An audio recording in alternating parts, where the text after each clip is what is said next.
Hey everybody, welcome to the OAG RC. I'm Craig. Thanks for tuning in to round one, matchup 4 of the OAG Orchard Raceway season. Probably the tastiest matchup from round one. Possibly the tastiest matchup from round one. We've got the Tamiya Thunder Dragon in its X-Wing Tribute livery against my awesome Madcap Astute Hybrid, Project Ham. Project Ham has never been driven. It is going to be driven for the first time on the Orchard Raceway in this direct head-to-head. And guess what? This also hasn't been driven. I took it out back last year when I was running the XVO1 against a buddy of mine, David's TA02. We did like a rally race thing and we took the hot shots out. I also took this to me because I wanted to run it. I'd not run it. I'd heard great things about it. And on the day, it didn't do anything. It wouldn't even drive. And I got it back in. I thought, what have I done wrong with it? And it turns out I'd slapped the used battery in. So it had no battery power, which is why I didn't go. So this is going to have its first full pack run through it against this. I have no idea which way this is going to go. I can't call it. It's too tight. I've put it out to the poll. I'm filming this ahead of putting the poll out, so I'm expecting you guys to call this pretty much a head-to-head race on these two. I think you're not going to be able to split the difference. I can't split the difference on them. So let's get them out on the track. Let's take a little look at them, and then let's see who is going in to round two.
Right, first time driving the Tamiya Madcap. Let's see how it gets on around the Orchard Raceway. I've not even test driven this around the track, so this is first time out. And you can see already I'm starting to get the feel for it, although a little bit wiggly around the back straight there around Mossy Bottom. Okay, so what I would say about this particular car is it has a huge amount of grip. You can chuck it in and it turns, as you can see there going around Creation Corner. It just bites and turns in. So what you're able to do is have a lot more confidence going into the corners than I am on other models. And you can see that I'm a little overconfident there going into no cherry tree turn. But I can get a lot closer to the piping on all of the corners so far. So I think we're putting in some pretty good lap times here. What an absolute beautiful RC this is. But unfortunately, you can get too confident.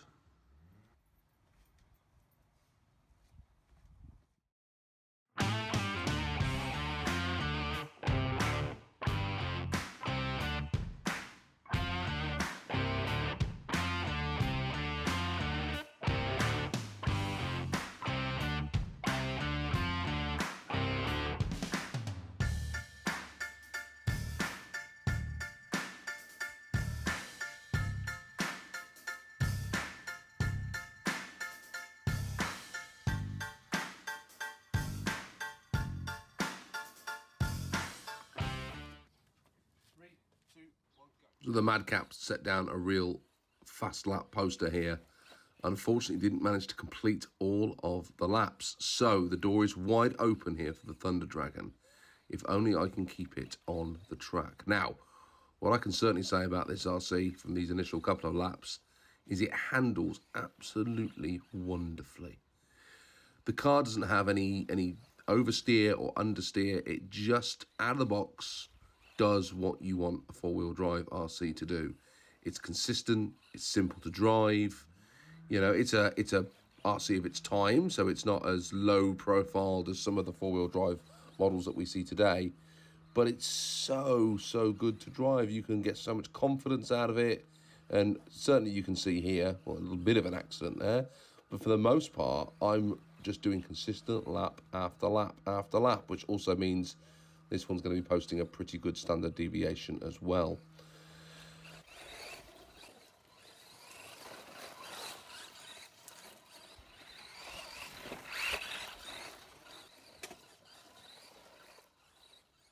It is biting in, turning in a lot better than the Hotshot did.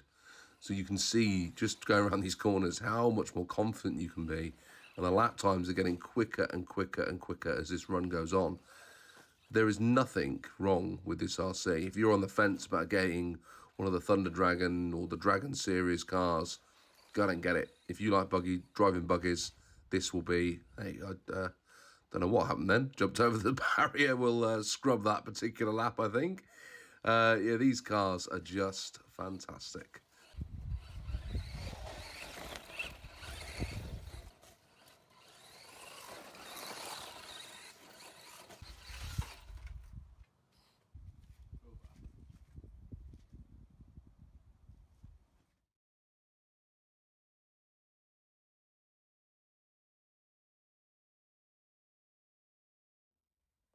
Well, there you go. By 0.3 of a second, 6.63 was its fastest lap. Wow. I am properly impressed. Now, the standard deviation on the laps that the Madcap did were better. And the question would be, is if I'd have kept going and the Madcap hadn't have flipped, and that was more because of my poor driving, I think, than anything else, would it have actually done more laps than the Thunder Dragon? I don't know. But I'll tell you what I do know. This thing is exceptional. It is so easy to drive. Got all sorts of gump on the bottom of it there from the track. So easy to drive. Such a lovely controlling RC.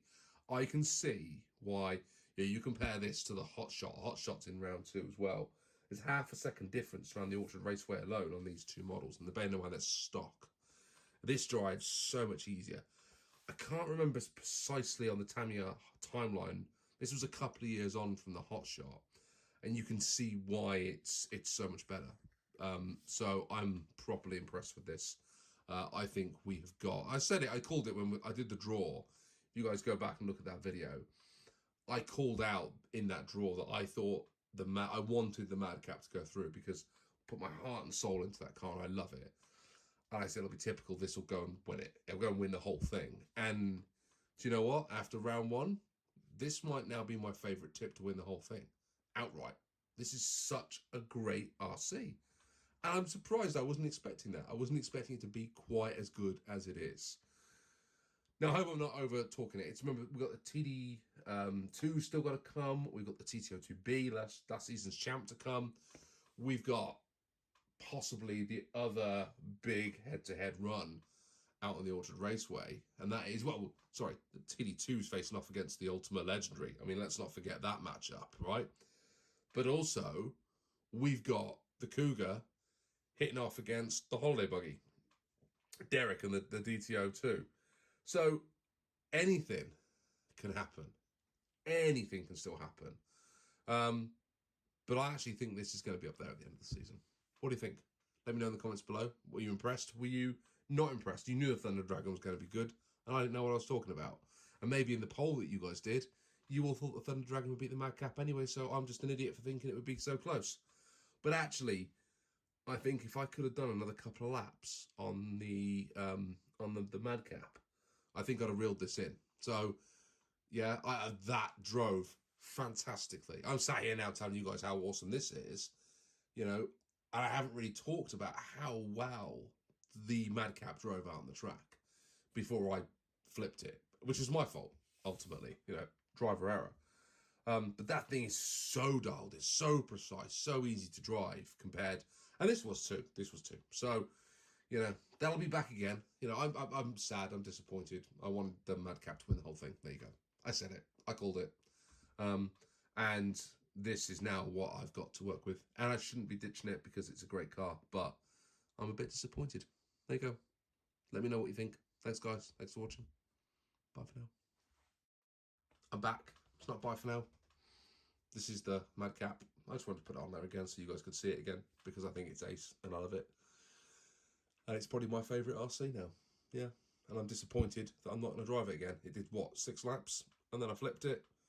At least I didn't trash it. Didn't crash it into the posts on the fence panels or smash it up. So I shouldn't be too upset, I suppose. It's still looking reasonably good condition. Yeah. And also I pulled the back wheel off, so I probably need to glue the tyres ready for the next run. But you guys will see this again because it is awesome. And yeah, makes me want to get an Astute actually. One day, maybe. Right guys, I am now leaving. Bye-bye. See you next week. Bye.